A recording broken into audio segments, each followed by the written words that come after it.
Escaped monkeys on the loose, unaccounted for. Here's two more recent incidents involving monkeys the bioresearch community doesn't want you to know about, because what's at stake is America's public health. That's next on the PETA podcast with Emil Guillermo.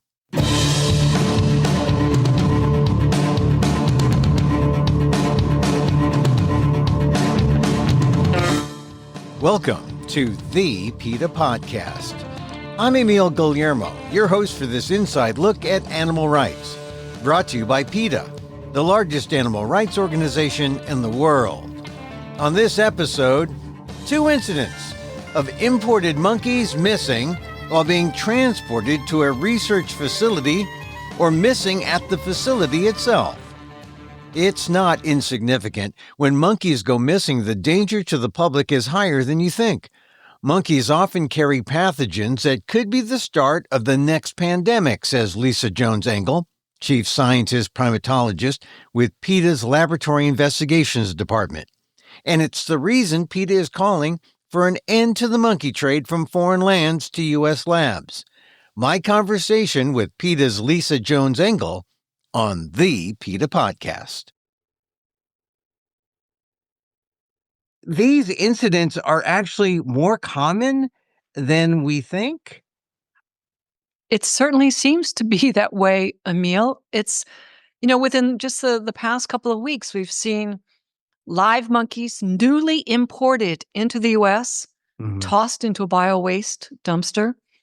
We hear from the University of Washington that they were cited by the USDA for basically removing an infant, a newborn, from its mother's arms, not checking to see this animal was still alive, putting it in a plastic bag and tossing it into a cooler. And it wasn't until an hour later that someone realized that animal was alive. It's the level of incompetence, the level of lack of regard for life, for basic animal welfare requirements. No matter which facility you look at here in the U.S., you're seeing this. Yeah, and this is at the Washington National Primate Center, but they've renamed it so that you can't, so it doesn't get the notoriety of being a primate center, but it is a primate center, even though they call themselves now the Washington National Biomedical Research Center. They can call themselves whatever they want. What they should actually be standing up on the rooftops and shouting is that we make a mess of science and we kill monkeys. So it doesn't matter whether or not they've decided to brand themselves as the Washington Biomedical Research Center. They will always be the University of Washington Primate Center that routinely violates animal welfare laws, that routinely puts out bad science, and that routinely has dead animals. And you couldn't have found this out. You had to tell me about the process that gives you the confidence now to say this happened and it was on their watch and we have the documents. What did you have to do to prove this? So for this one where the infant was literally taken from their mom's arms and bagged up and dropped in the cooler, we learned about that from a USDA citation. So the University of Washington likes to say, hey, we self-report when we do things wrong. And you're right. The University of Washington did report to the Office of Laboratory Animal Welfare and to the USDA, yeah, we bagged a living monkey and tossed them in a cooler. But just because you say you did something bad, I'm sorry, you don't get a pass because you keep doing those same bad things again and again and again. And so we saw the USDA came down hard on them and said, really? But what were you thinking? Yeah. Did they get fined? Did they get what kind of penalty did they receive? I mean, they were cited, but we have not seen a fine yet. Yeah. So that's unfortunately, Emil, that is not unusual. The USDA doesn't. They're not distributing fines the way that these violations would call for. Yeah, and unless the public knows about this and are outraged by this, nothing really happens. So it is significant that PETA comes forward and says, hey, look at, shine a light on this. Look at what they're doing there in Washington at this lab. Absolutely. Because let me just give you a little bit of a timeline on this particular one. Mm-hmm. So the infant, again, I can't get out of my mind's eye, Emil, the fact that the technician went into the facility down in Arizona, the University of Washington facility, saw this infant limp in their mother's arms. Mm-hmm. How they got that infant out of her arms, I don't know, because I bet they had to pull it, whether they had to sedate the mom, whatever they did. But regardless, they bagged them up, dropped them in the cooler, did not check that this animal was truly dead. Then 2 weeks later, and we know this because we had gotten some public records from the University of Washington. 2 weeks later to the day, leadership, both the scientific leadership and the administrative leadership at the University of Washington, convened a meeting. And you know what they talked about? They didn't talk about how live monkeys are being tossed into the coolers. They talked about how do we go about renaming ourselves so that people don't know who we are. And if we were not so committed and so diligent about submitting these requests for public records, we wouldn't know these things. And when we do know them, that's when we can actually act. That's when we can actually let people know, here's the University of Washington. They don't care about dead monkeys. They don't care about the infectious diseases that run through their colony. They don't care about their science, which is consistently not only underwhelming, but deeply confounded. They care about how can we rename ourselves so that we can get more money. Right, and continue to do what they've always done. And so this was a big example. And what's the final disposition of the baby monkey? Was it saved? And then I guess it's sort of a strange fate. You're saved and then you get tested on, or was it released? What is the disposition of the baby monkey? From the records, we found that, so again, the living monkey got bagged, tossed into the cooler in preparation for a necropsy. A necropsy is the animal equivalent of an autopsy. An hour later, they came out, they opened up the cooler, and they saw, and I'm going to be graphic here, what are called agonal breaths. And so basically, this infant was very close to death. These are literally the last gasps of life were being issued from this animal. So there was no saving this infant. They went ahead, they immediately killed the animal. I've thought about this infant a lot, Emil. And I think, can you be so profoundly short-staffed? Could you have such staff turnover? Could you be lacking veterinarians to such a degree? What explains how someone could pull an infant off the animal's mom, bag them up, and not know that that animal was still alive? The baby is gone. This is just maybe one of two egregious examples that PETA has uncovered. And the second one has to do with a situation in Florida and a monkey found in a dumpster. How did a monkey end up in a dumpster? It's been a bad month, Emil. Yeah. It's been it's a really bad month if you're a monkey. It's been a bad month for me, just as this information just keeps flowing in. Mhm. So it was late in January. It was actually late at night. I was still working. An email pops up. And it turns out this was a whistleblower from this facility in Central Florida. The facility is called BC Bioculture US. And the whistleblower said, somebody's gotta do something. Because, and then they laid out for me what had happened. And before I actually laid it out for the people who were listening, I want to reflect on something else that this whistleblower said. This whistleblower understood the horrors that this animal had experienced over 5 days. But the whistleblower also pointed out, think about the biosecurity, the public health risk that this animal represents. And so let me paint the picture for you. On January 27th, 2026, a flight took off from Mauritius, an island off the coast of Africa that has been exporting to the US and to other places more than 10,000 long-tailed macaques a year for the past several years. This plane took off. We know it was in the air for at least 29 hours. And on board were wooden crates where long-tailed macaques were stuffed in individually into these tiny little wooden crates. The plane landed in Miami. A trucking company came, unloaded the crates from the plane, put them into their trucks, drove a couple of hours up to kind of central Florida, south central Florida, to Immokalee, to the BC US facility. We're now on January 28th. It was really cold in Florida. The staff, some staff didn't show up that night. So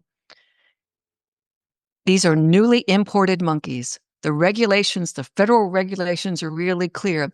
The minute a monkey touches ground in the US, they have to enter CDC quarantine. So it's late at night, 9:30, 10 o'clock at night. It's cold. The staff at BCUS start opening up the wooden crates, pulling the monkeys out, stuffing them into the metal cages so that they can start the CDC quarantine. They then take the crates and they toss them into a big red biohazard dumpster on the BCUS grounds. On January 30th, 2 days later, the waste company comes to pick up the biohazardous waste, this big dumpster, loads it onto the truck goes tootling off. On February 2nd, 100 miles south, back in Miami, the dumpster is opened in the biowaste facility, and out pops a live monkey. The monkey was in the dumpster the whole time. The monkey was in the dumpster. This monkey was cold. This monkey was hungry. This monkey had just traveled 29 hours in the air. This monkey was alone. This monkey was being bathed in biomedical hazardous waste inside this dumpster. Emil, this monkey had gone unaccounted for 5 days at this point. How did you lose a newly imported monkey? The failures at every single point across this it's inconceivable to me. And no one said, where's the monkey? No one tried to find it. And so where's the monkey? And when they found the monkey, then what? Then they said you got the monkey drenched in waste. And imagine the people at that bio waste facility. You open, bio waste hazardous. They understand they're dealing with hazardous materials, infectious materials. So they're probably all suited up and whatnot. But you open up and out pops a monkey. I cannot imagine the chaos that ensued. And we haven't gotten all the details yet. We do know investigations are ongoing. We do know that BCUS sent some folks down to the facility to catch the monkey that was tootling around in there. They brought it back up. The monkey was killed. There's no hope for the monkey. There was no hope. Well, there was no hope. I can't imagine the physical condition the animal was in, but the animal had also, basically, this animal was supposed to be in quarantine and instead was in a giant dumpster swimming pool of bio waste for 5 days. Who knows what this animal had been exposed to? Who knows what this animal exposed others to? Because this animal was coming out of Mauritius. The reason that animals are mandated to go into CDC quarantine the minute they land on the ground in the US is because we know, the CDC knows, everyone knows these animals are arriving here infected with things that can cause disease in us. What's with the disposition of the monkey now? It's deceased. And what are they doing now at the lab to make sure this doesn't happen again? Yeah. Well, they wouldn't have done anything, I'm sure, if this whistleblower had not come to PETA and said, do something about this. So you can imagine that next day. So we heard about this on February 3rd. I mean, we activate like that. We get the complaint to the USDA. We get the complaint to the Florida Fish and Wildlife Commission. We get the complaint to the CDC. And then the next day we see that these agencies are there. They are investigating this. Just this evening, I just saw right before I came on with you, there's a really there is coverage. Yeah. People are of this case? Of this case. Because then, in addition, just a few days after that, we learned about additional violations at this same facility. Ooh. About animals, 2 monkeys who were in an observation room. The temperature reached up to 104 degrees. Those animals died. The USDA cited them for that. It's like I'm telling you, Emil, it's crazy this month. It seems to me that the carelessness is really out of hand, and that carelessness is how the industry that exports monkeys and brings them in, this is how they approach their business. They don't really care about the public, and they don't care about, safety. Exactly. They don't care about the public. They don't care about safety. I'm still trying to wrap my brain around. So you order a shipment of monkeys from Mauritius. You're going to have sheets of paper that says, all right, we're delivering to you 200 monkeys or 300 monkeys.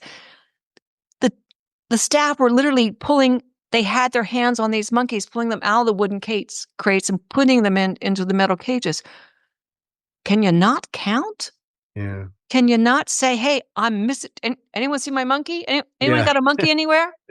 Well, so these instances, the one in Washington, in the Washington facility, this one in Florida that we're talking about, what is it that PETA is demanding that the feds and that the people in the industry do? I mean, you're calling for what, an importation ban, right?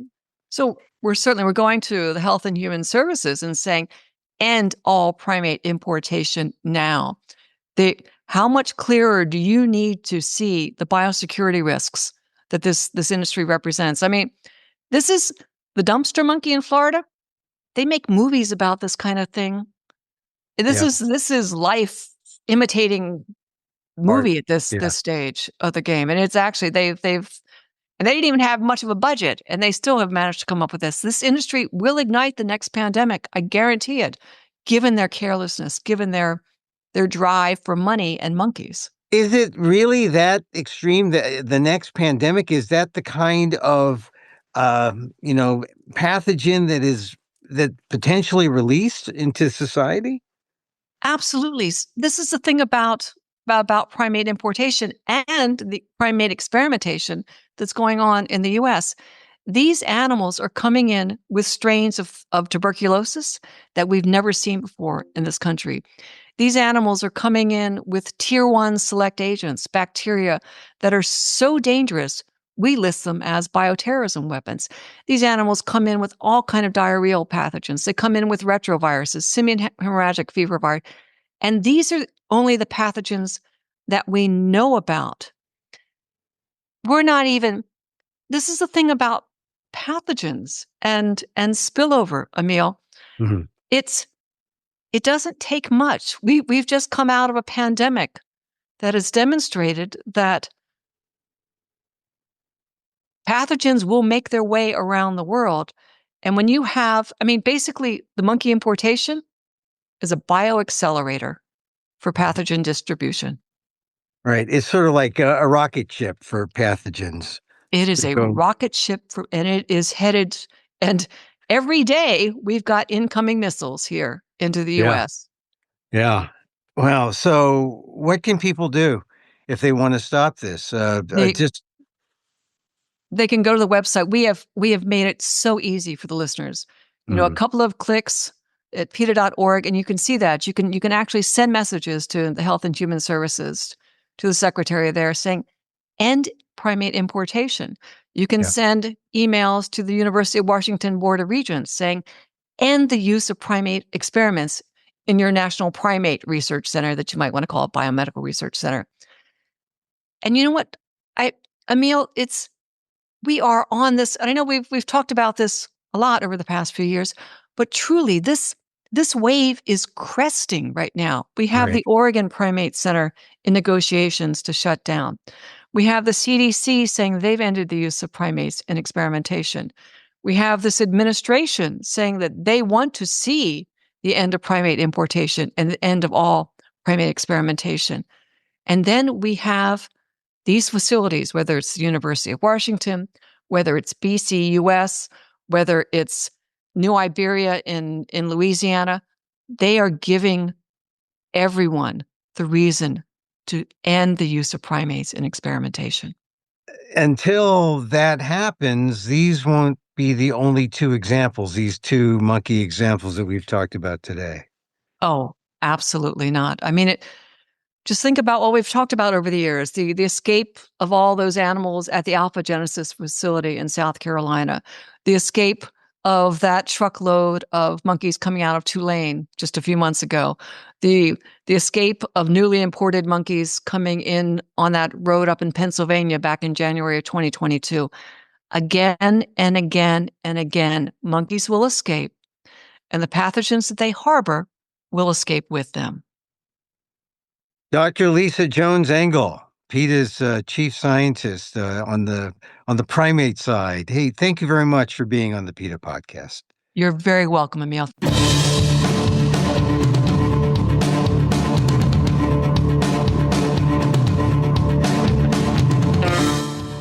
Lisa Jones-Engel, chief scientist, primatologist with PETA's Laboratory Investigations Department, gave him the scoop on two recent escaped monkeys or missing monkeys incidents in the United States, making it clear that there's got to be something done with the importation of monkeys, like a total ban. If you want to weigh in on this, contact us at PETA.org. It's an easy action alert. Go to PETA.org, take action on stopping the importation of monkeys to U.S. labs. And that's our show for today. Thank you for listening. Don't forget to send a link of the show to your friends. Tell them you like the PETA podcast. You can contact us at PETA.org. You can see me at AMOK.com. Once again, thank you for listening. Check out all our episodes on your favorite podcast app or on Apple Podcasts, where you can subscribe to as well as rate and review the show. It helps get the word out about the issues you care about. Our music is provided by CarbonWorks. Check them out on YouTube. And join us again next time for more insight into animal rights and the fight for a cruelty-free world on the PETA Podcast. I'm Emil Guillermo.